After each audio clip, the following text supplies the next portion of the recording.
essere qua. E come hai conosciuto Silvia?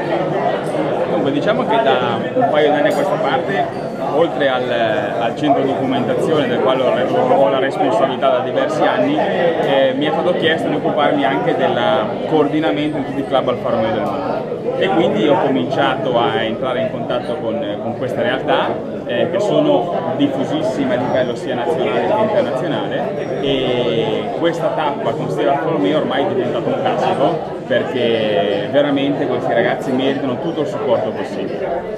Ci può spiegare cosa consiste il suo lavoro all'interno dell'azienda?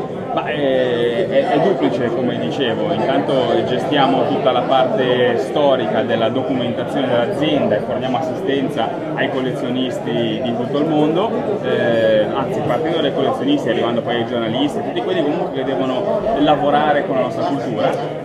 Supportiamo tutte le attività del nostro marchio per la pubblicità, per la comunicazione, la promozione del brand, e poi invece per quello che riguarda i club invece è partito un lavoro di censimento, sta andando avanti perché probabilmente non finire mai, e poi è proprio un supporto all'attività dei club anche localmente, cercando di coinvolgere il più possibile per esempio i concessionari, i mercati locali, perché possa essere un vantaggio reciproco. Noi sicuramente come marchio ci avvantaggiamo perché possiamo esporre le nostre macchine nuove a queste manifestazioni, e spero che anche i club ne traggano vantaggio per dare un supporto ufficiale dell'azienda.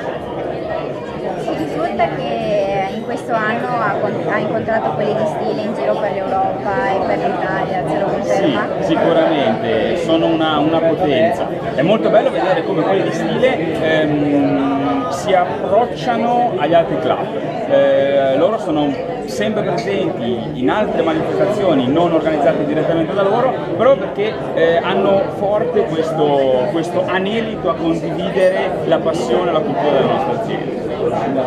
Pensa che questo evento sia anche simbolo di rappresentanza dell'Alfa Romeo? Ah, sicuramente, sicuramente. Qui dentro, nella passione che si legge negli occhi di tutti noi, c'è la passione e lo spirito della nostra azienda. Si sta trovando bene a questo evento? Assolutamente sì.